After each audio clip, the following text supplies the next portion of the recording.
أخوتي خواتاتي، سمعوا البرلماني المغربي عبد الله بوانو اش قال على مدونة الأسرة والوزير عبد اللطيف وهبي وأخنوش وحكومته.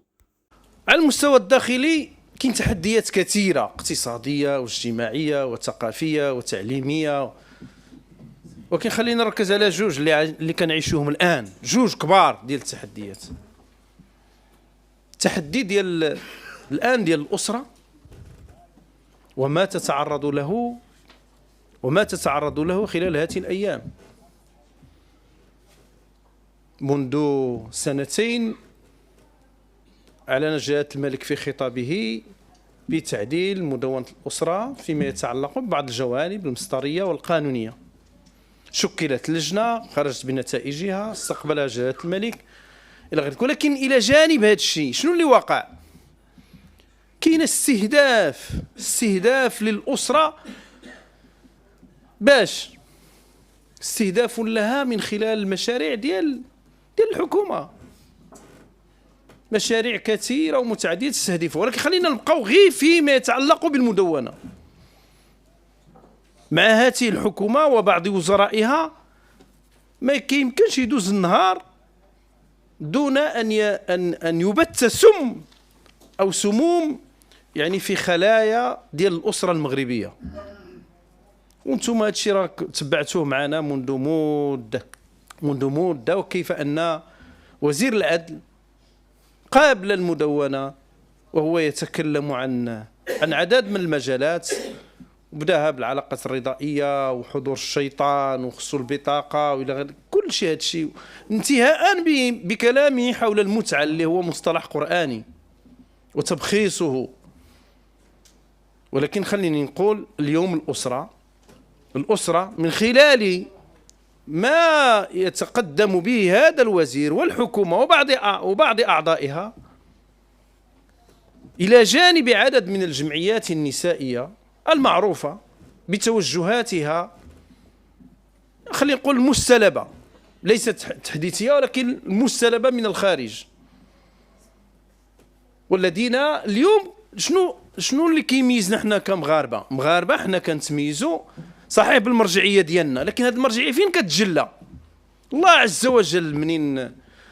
وجل في القرآن الكريم كله الأركان الخمسة.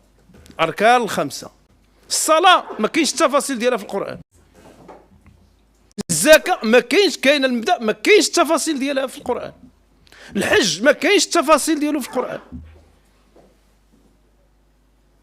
التفصيل الوحيد اللي كاين في القرآن الكريم بحيث لم يدع إلا مجالا ضيقا للسنة وللاجتهاد هو المجال ديال الأسرة، فصله تفصيلا. احنا كنمارسوا السياسة صحيح، ولكن نحن نمارس السياسة كيخصنا في إطار واحد المرجعية دينية ديالنا اللي هو الإسلام. إذا كان القرآن الكريم فصل تفصيلا هذا المجال، كيمكن تكون ما حتى واحد ما قال ما يكونش فيها اجتهاد، خصو يكون الاجتهاد. يكون اجتهاد فاش؟ في النصوص القطعية. جلالة الملك قال لا أحلل حراما ولا أحرم حلالا، قالها في 2004 وكررها مرتين السنة الماضية وهذه السنة. فاش بغاو هاد الناس عندنا؟ ألم يكفيهم بأن الإحصاء الأخير وهو يتكلم عن الأسرة نسبة الشيخوخة ارتفعت من 3.1 الملايين بنسبة 9% في 2014 إلى 10 المليون إلى 23.4%، مع كل التحديات التي تصاحب هذه الشيخوخة. الهرم ديالنا بدا كيتقلب. علاش؟ لأن الشيخوخة كتطلع والخصوبة كتنزل. عندنا أقل من 2.3 في الأسرة، ولينا في الأسرة النووية، الراجل ومرته وإلا تزوجوا، يعني الراجل ومرته وإلا ولدوا واحد أو جوج على الأكثر. ألم يكفي هذا التحدي بكل ما له من آثار اجتماعية لكي نضيف اليه كل هذه الاشكالات الان الذين هادشي اللي كيتكلموا عليه. وخليني نقول لكم هادشي اليوم اللي كيتكلموا عليه المغاربه ولو بالنكت ولو بالمسرحيات هو واقع، هو واقع، لان الناس اللي كيتكلموا عليه الان في سواء ما تعلق خاصه في الامور التي لم تحسن بعد واللي الحكومه كيخصها تجي تعطي فيها واحد وجهه نظر، ما يتعلق بالنفقه، ما يتعلق بالبيت الزوجيه، ما يتعلق بالحضانه، ما يتعلق بالولايه. هادشي كله اليوم هذا تحدي. وشنو مطلوب منا فيه؟ مطلوب منا اننا نكونوا حذرين فيه ونواجهوه بمثل هذه اللقاءات. خصنا نواجهوه، ما نخليوهش للاخرين لكي يعبثوا به. ايوا التحدي الاخر غنعطيه عنوان هو اللي غادي نفصل فيه شويه، هو ابتلاء المغرب بهذه الحكومه. هذا هو التحدي، هذا التحدي الثالث. حكومه 8 شتنبر، حكومه الكفاءات، هو اكبر تحدي الان اللي عند المغاربه. كي خصنا نتعاملوا معه؟ منذ تنصيبها في 10 يعني في اكتوبر 2021 صاحبت هذه الحكومه عدد من الكوارث. انا ما نقولش هي اللي دارتها، ولكن صاحبتها. اللي عطى الله هو هذا. 7 سنين جات الجفاف لحد الساعه، منين جات الشتا ما طاحتش. يا ربي ترحمنا وارحمنا بضعفائنا وليس بأقوياء هذه الحكومة. ها الجفاف، الزلزال، واش تا هو صدفة من 8 شتنبر 8 شتنبر؟ الله يرحم الشهداء والفيضانات تا هي، الله يرحم الشهداء. إذن هذا التحدي اللي عندنا من هذه الحكومة صاحبتها هذه الكوارث، الله يحد الباس. ولكن خلينا نقولوا الأمور اللي هي جابتها، اللي هي ساهمت فيها. أولا البطالة والتشغيل. ياك هذه حكومة ديال الكفاءات. لماذا صاحبت هذه الحكومة؟ ياك دارت برامج. أين هو برنامج فرصة؟ العشرات بل المئات الآن في المحاكم ديال فرصة، أوراش ما نتكلموش عليها. تلك الخدمة سموها الوطني المقننة بين قوسين، والتي وزعت على بمحسوبية وزبونية وعلى جمعيات وعلى هيئات، كل شيء معروف فيها. هادشي جابت الحكومة فيما يتعلق بالتشغيل. قال لك غيديروا في أكادير، قال ودي هو في 2021 وعامين قبل هو سماه واحد المسار الثقه 100 مدينه الى غير ذلك. والخلاصه قال لك غيدير 2 الملايين، غيشغل 2 الملايين. جا البرنامج الحكومي دار 1 مليون. لا ما كاين باس، راه بدا يفهم، بدا يوعى. لا هو هذاك المليون جا في 2023 قال له جلاله الملك هذيك مليون راه ما غديروهاش، اخي لا ديروا غير واحد 500,000. وها الاتفاقيه 550 مليار ديال الدرهم ما بين الدوله والقطاع البنكي والقطاع الخاص. حتى هذه ما داروهاش. هذه شنو قال؟ جا البرلمان قال غيدير التعاقد الوطني حول الاستثمار. فين هو؟ جات الملك خطب، جا مورا قال غيدير التعاقد ما خرجش لحد الساعه. واين نحن من هاد 800 هاد 500,000؟ في الميدان اللي كتعرفوه نتوما، الميدان ديال الصناعه والتجاره، الخام ديال مناصب الشغل هو 374,000. ومن اكتوبر الى يونيو، من اكتوبر 2021 الى يونيو، هذا الاحصاء ديال CNSS في الصناعه 125,000 منصب شغل صافي. ولا مشينا للCNSS كتكلم على 133,000 منصب شغل، بما فيها الصناعه التقليديه. هذه حكومه اول فشل ديالها هو هذا الفشل، هذا الفشل ديال الشغل. فشلات كذلك حتى على مستوى المقاولات، مقاولات المفلسه في ارتفاع والتي تنشا في يعني في ارتفاع، والاخرى في اندحار.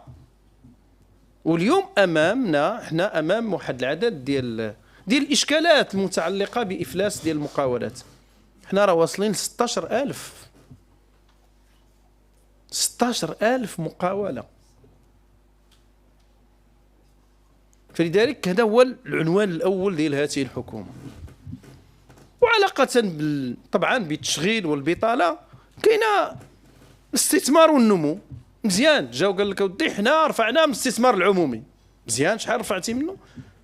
مزيان، دوزنا 245، اليوم كنتكلموا على 345 مليار ديال الدرهم. مزيان، واخا هي كما كيقول له السي ادريس دائما واحد جوج ديال الاسطور دائما. هذاك الصندوق ديال محمد السادس واحد 45 مليار ديال الدرهم كتعاودها كل عام، خصك تنقصها بعدا. وهادشي ديال الزلزال زدتيه حتى هو. ولكن خلينا نتكلموا على الاستثمار بصفه عامه. هذا الاستثمار عدما اذا كان في القطاع العمومي مزيان، حنا ما كاين حتى شي مشكل، ولكن فين هو الاثر ديالو على التشغيل اساسا؟ فين هو الاثر ديالو على النمو وعلى خلق الثروه؟ هذا من بين الاشكالات اللي كاين عند هذه الحكومه هذه، واللي جات معها للاسف الشديد. هذه الحكومه عنوانها، انا نسيت بعدا باش انا جبتو معايا باش نشكركم عليه. هذا من بين الاعمال الجيده اللي داروها الاخوان في الفضاء المغربي المهنيين، واللي طبعا بالفعل احنا كنطلعوا على التقارير اللي كتخرج على الهيئات. وهذا من بين الامور الجيده اللي خصنا اولا نهنئوا الاخوان ديالنا عليها، ونطلبوا منهم المزيد منها. هذه الحكومه قلت العنوان ديالها هو ديال حكومه المصالح، وحكومه ديال التطبيع مع الفساد. ما نحكي لكمش القصه كلها كتعرفوها، كيف جاو حيدوا القوانين اللي عندها علاقه بمكافحه الفساد. قانون الجنائي اللي فيه الاثراء غير مشروع، القانون المتعلق باحتلال الملك العمومي البحري، والقانون ديال المقالع سحبوه لان عندهم علاقه بواحد العدد ديال الناس. ما اكتفاوش بهذا الشيء، كاينه لجنه انشئت في 2017، اللجنه الوطنيه طبعا ديال اللي كدير الاستراتيجيه الوطنيه لمكافحه الفساد. وكيخصها ما اجتمعش، ما تلاقاش، بل انه في اي واحد كيهضر، اي واحد، بنك المغرب هضر ناضولو، المجلس الاقتصادي والاجتماعي هضر ناضولو، كينوض له رئيس الحكومه وعدد من الوزراء. الاس سي بي المندوبيه الساميه التخطيط حتى هي كي كتنوض تعطي ارقام كينوضوا لها. خلاص، بمعنى هذه الحكومه هي كتطبع مع الفساد، ولكن باغيه حتى واحد ما يهضر عليها. خص هذاك الشيء يدوز حسي مسي. حنا ما يمكنناش ما نهضروش على هذه الحكومه في علاقتها بالفساد. انا ذكرت هذا لانه مهم. علاش؟ حنايا عارفين قلنا ودي شنو في يدنا؟ عندنا البرلمان، الاسئله الكتابيه، الاسئله الشفويه، ولكن عندنا اعداد من المؤسسات الدستوريه، منها مجلس المنافسه. تقدمنا نحن في خلال هذه الفتره ب 12 طالب لمجلس المنافسه، واحد جوج باقيين في مجلس النواب والاخرين تقدمنا فيهم، حول المستلزمات الطبيه، قطاع البناء والاشغال، قطاع الحليب، الغازات الطبيه والاكسجين، البذور والاعلاف، قطاع الاعلاف، البذور والاعلاف بوحده، وقطاع الاعلاف بوحده، قطاع الصيد البحري، الغاز الطبيعي المسال، وقطاع الدواجن والبيض. واش شفتوا التقارير اللي خرجت ديال مجلس المنافسه في هذا الشيء؟ غنذكر لكم غير ثلاثه.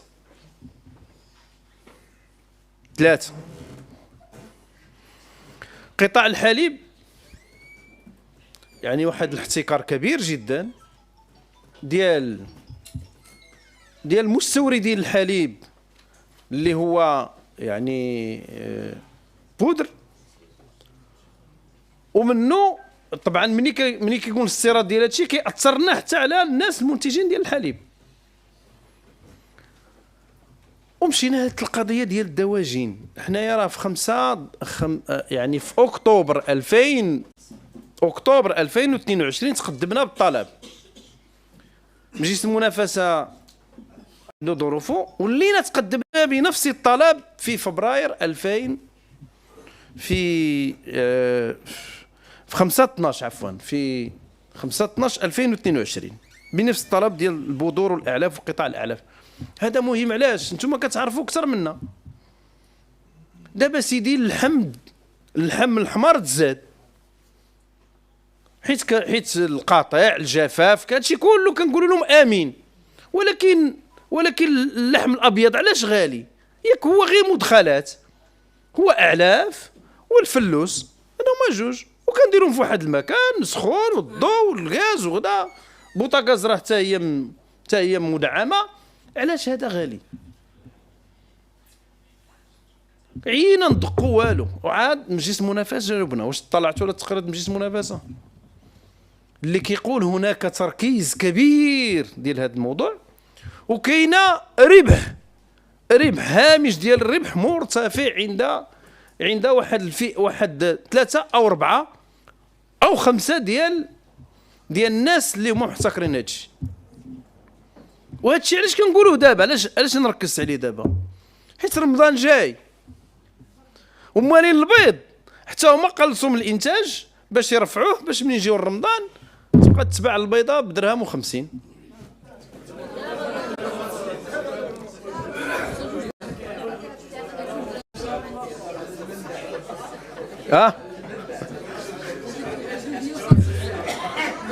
دابا كتباع درهم و70. لا، البيض البلدي عارفو. طيب غيوصلوا لنا 2 دراهم و50 رمضان. فلذلك هذا من هذه الحكومه مني كتسمح بهذا الشيء هي كتساهم فيه.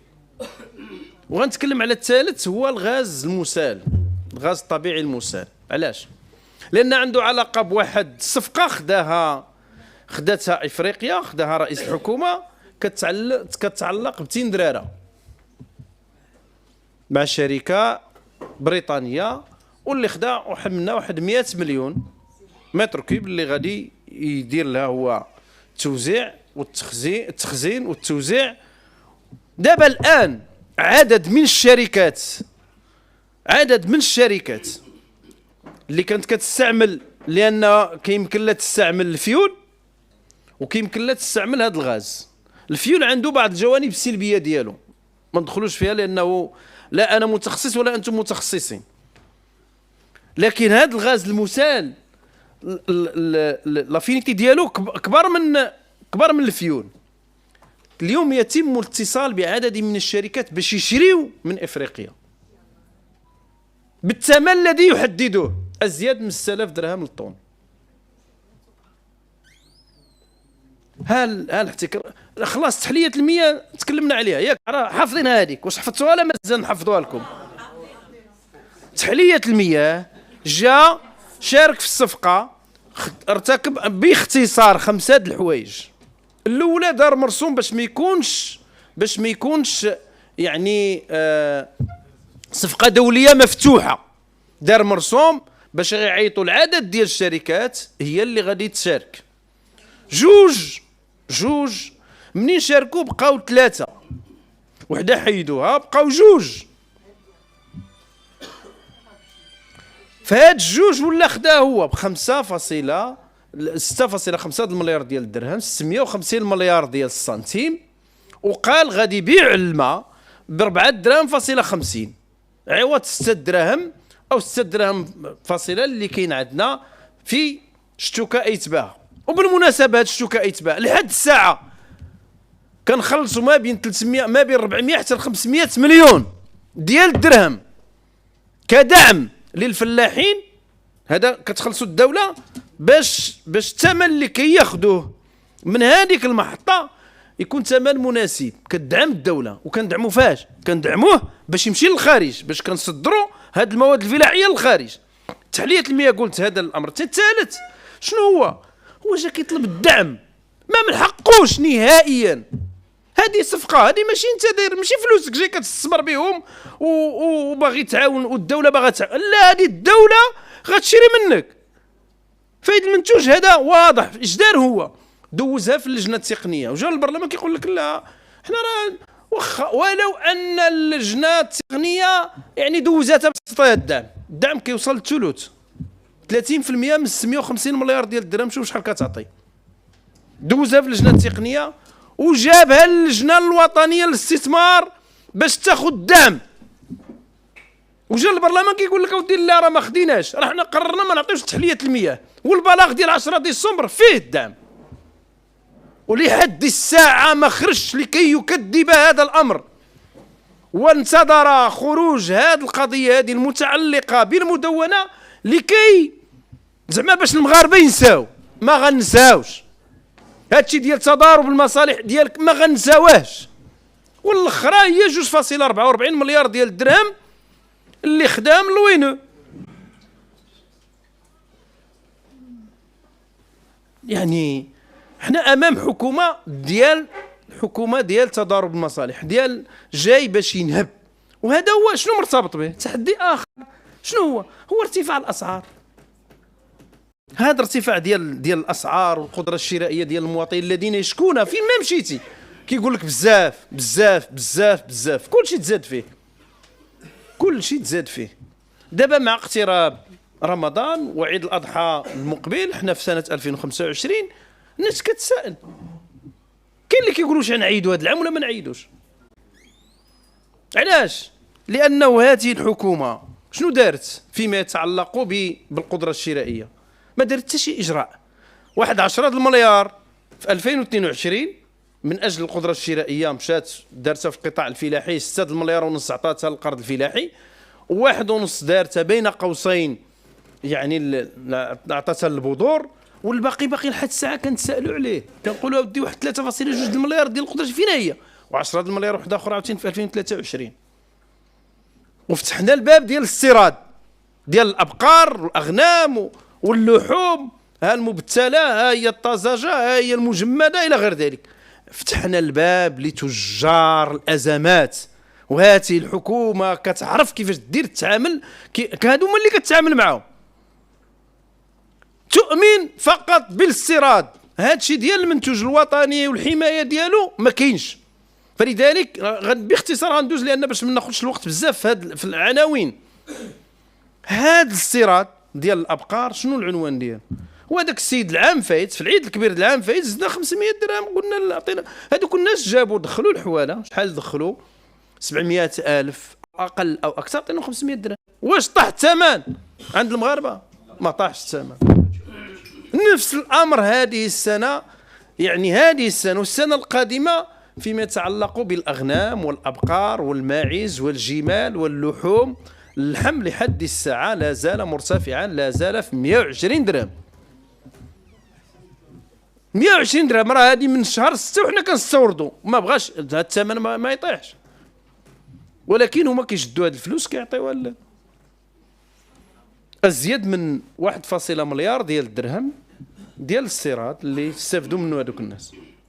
وعلاقه بالابقار وهذا الشيء لهاد الناس اللي هي كتعرف تتعامل معاهم، قلنا انا في 2023 واحد الرسم كيهم الناس، كيهم المنتوج الوطني. علاش خفضتوه من 40% ل 30%؟ باش الاقارب ديال السي رئيس الحكومه يبيعوا بعض الماركات اللي عندهم هما بالطريقه ديالهم والسلام. قلنا لهم نحنا رفعناه، ترفع باش نحميو المنتوج الوطني، ولحد الساعه لا زالت الاستفاده قائمه. هادشي كيعرفوا يديروه، كيديروه في بلاصتو، كيديروه في قوانين الماليه، وكيديوه من مجلس النواب، يجيبوه من مجلس المستشارين عن طريق سي جوام واضح لخدمه اللوبي ديال الاستيراد واللوبي ديال تجار الازمات. وهذا العام شنو داروا عاوتاني؟ جاو هذا القانون الماليه شنو فيه؟ باختصار في العاب الحظ درنا لها الضريبه ديال الدخل، قمر درنا العتادي تا هو دخلناه شي واحد خداو له الارض وخلاو ضربوه وداروا فيها مدرسه ولا طريق ولا هذا، ونجيو نديروا الضريبه على الفلوس اللي غيشد. وما اكتفيناش بهذا الشيء، شنو درنا هذيك كتعرفوا هذاك الشيء د العسل، حافظين واقيلا تا هو حفظتوه. العسل هبطوه من 40% ل 2.5%. بالمناسبه تلقاني المعني بالامر البارح في جنازه الاب ديال رشيد طالبي، قال لي ودي راه قدمتي لنا واحد الخدمه كبيره، راه حنا ما كنستوردوش 80%، ولكن راه هذاك المقترح ديالك راه مهم بالنسبه الينا، لان كانوا وحدين اخرين غيستافدوا منه. يعني اقرار، هذا اقرار، ولكن انتقلنا من قانون الماليه معسل. المهم جاو داروا هذا الشيء ديال القمار، داروا هذا الشيء ديال الاعتداء المادي، داروا عسلوه في واحد، ولكن مشى لمجلس المستشارين ويرجع لنا خدروه. قنب الهندي، كل ما يتعلق بالقنب الهندي، العشرات ديال الاوجه الاستعمال القنب الهندي، من الحلوى حتى للدواء، الشوكولات، كل شيء هذا جابوه هنا. ولكن خليني نركز على قانون الماليه في العلاقه معكم مع المهنيين. تكلمت على رسم الاستيراد ديال الابقار. كاين واحد رسم استيراد اخر ديال الادويه. للاسف الشديد حتى هو هبطوه من 40% ومن 30% ل 2.5%. قلنا لهم اودي هاد الدواء كيصنعوه مغاربه وكيتباع وبكميه معقوله وكيبيعوه بثمن مناسب، علاش هبطوه؟ لخدمه تيار او قطاع ديال الاستيراد. ولكن خليني نقول لكم هنا واحد المعطى اساسي. هاد الناس هادو في هاد الفئات ديالهم اللي هما عندهم علاقه بهم وكيخدموهم، لا يتورعون باش يديروا لهم جميع المساطر، ما كيتورعوش نهائيا. هاد قانون الماليه فيه هاد الجانب الايجابي ديال المعاشات والايرادات العمريه اللي تعفات مزيان، والضريبه على الدخل المعفاة منه اقل من 40% معفى والى غير ذلك الشيء كله كتعرفوه. ولكن واحد الفئه ديال المتقاعدين اللي كانوا شحال هذه اقل من 30,000 درهم. بالمناسبه كاين اللي باقي لحد الساعه عنده الايراد اللي هو في حدود 1000 درهم او 1500 درهم، كما خلاه السي بلا بكيره وزاد عليه سعد الدين العثماني واحد 500 درهم. الإحصاء الأخير كيقول بأنه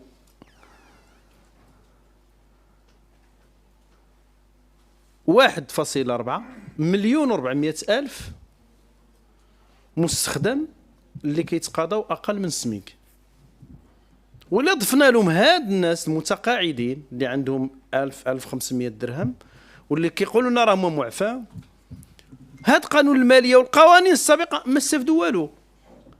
نقولوا بان الضريبه على الدخل بالنسبه للناس اللي عندهم 4 المليون دابا في العام راه عندهم الاعفاء، و50 ل 80 عندهم 10%، وهادشي كله حافظ 10%، 20%، 30%، حتى ل 37% اللي عندهم اكثر من 180,000 درهم في العام.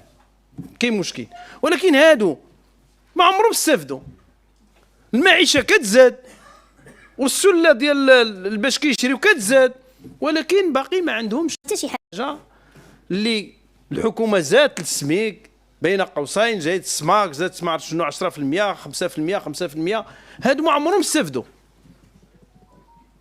وهم بالملايين. فاذا واخا كنتكلموا على واحد الايجابيه كاين الناس متضررين ديالها.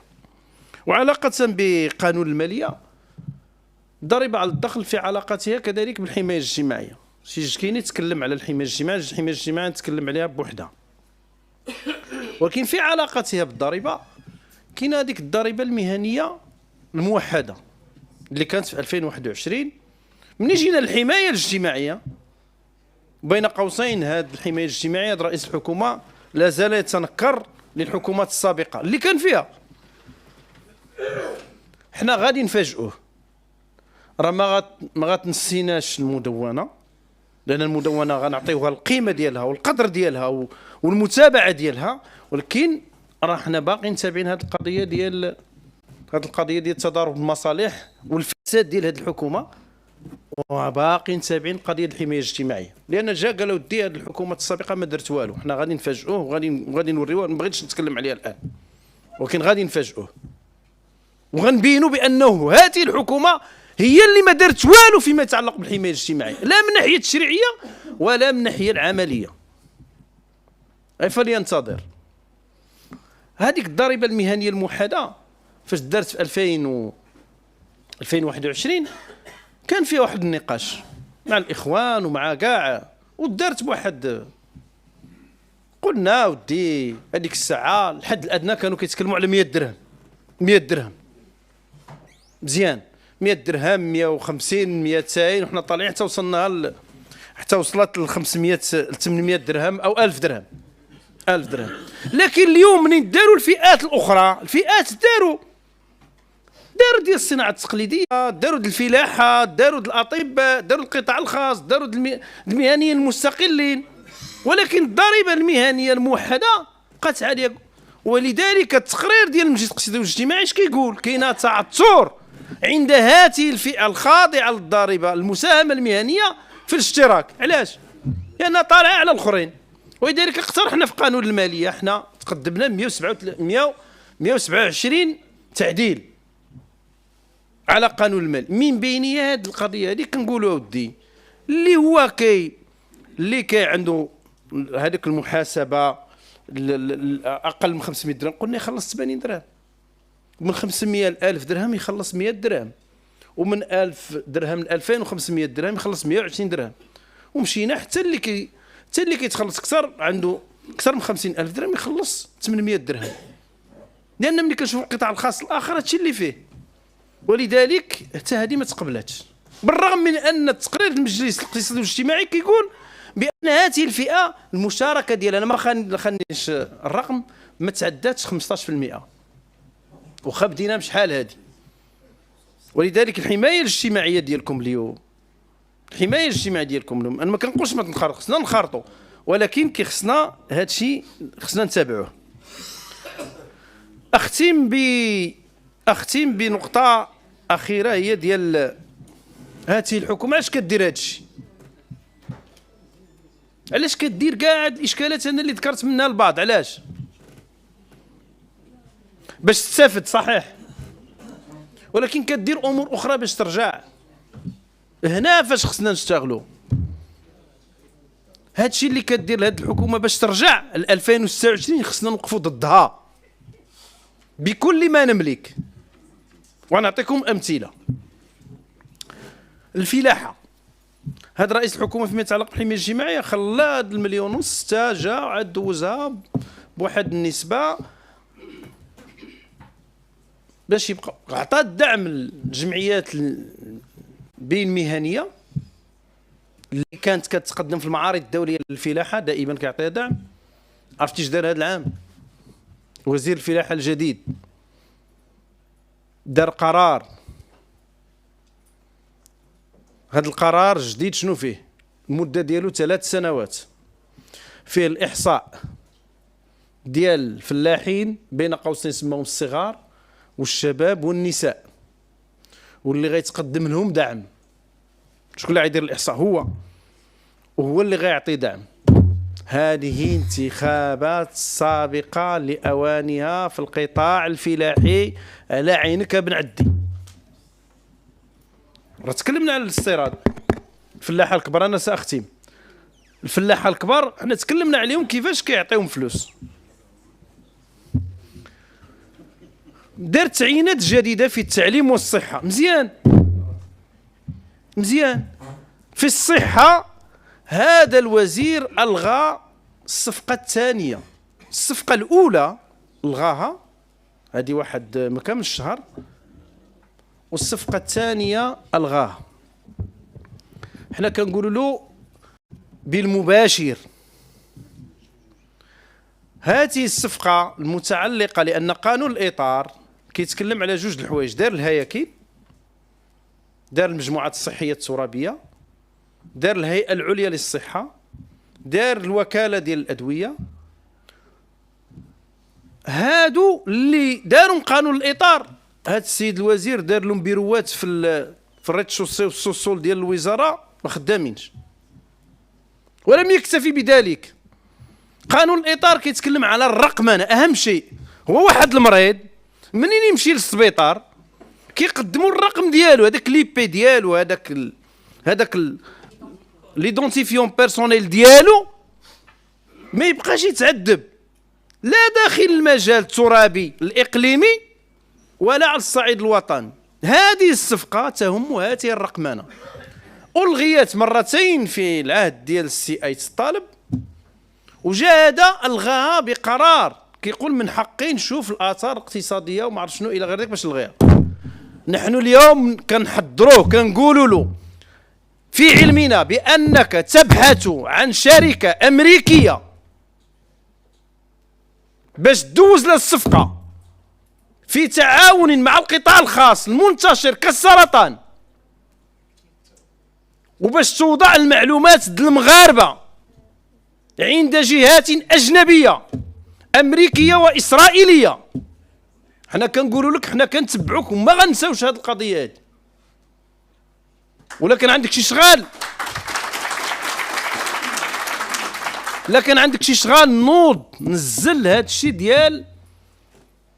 ديال الهيكله الجديده بما فيها هذا الشيء اللي كيشتكيو منه الاطباء والممرضين وكل اطر ديال الصحه، بانه الاتفاق اللي كان معكم لا من حيث الزياده ولا من حيث الجانب القانوني للعمل ضمن المجموعات الصحيه الترابيه خصك تنزلو. هذا هو شغلك اللي خصك دير. اما لا جيتي لتما وتلاقى بالمسؤولين وتقول لهم انا ديروا شغالكم وانا نعاونكم، وكدير شغال اخر اللي كنتي كتعرف ديرو مع الزوجه ديال رئيس الحكومه، حنا كنقول لك هذا الشيء راه ما يمكنش يوقع في قطاع اللي هو ديال الصحه. نفس الامر كنقولوا للتعليم. التعليم انت جيتي كاينه قانون الاطار، كاين قانون الاطار، ما كاين مشكل، ما كاين مشكل. انا نقولها لكم هذا رايي. تسلعتم ماشي يقدر يكون اعاقه طبيعيه مؤقته او دائمه، ولكن حنا ما بغيناش نتلعثموا في المشاريع اللي كتهتم بالانسان. علاش عندنا 25% الان حسب الاحصاء الاخير في الاميه، عندنا 36% لم يلجوا المدرسه في سن التمدرس ولم يلجوا المدرسه. لا غتنوض تخدم ها فاش تخدم. عندك قانون الاطار وعندك تحديات اللي كتعلق بهاد الناس. المطلوب هذاك الشيء اللي قالوا الجكيني كنعاودوا لكم، مزيد من التكتل، المزيد من الترافع. ايوا نوضوا تحتجوا، ماشي حتى تدوز عليكم عاد تقول فات الاوان. هذا هو الوقت اللي بغيتوا تنوضوا تحتجوا بكل الوسائل القانونيه والتنظيميه والسلميه، وحنا معكم كنا ونبقى معكم ان شاء الله من اجل هذا الوطن. والسلام عليكم ورحمه الله وبركاته.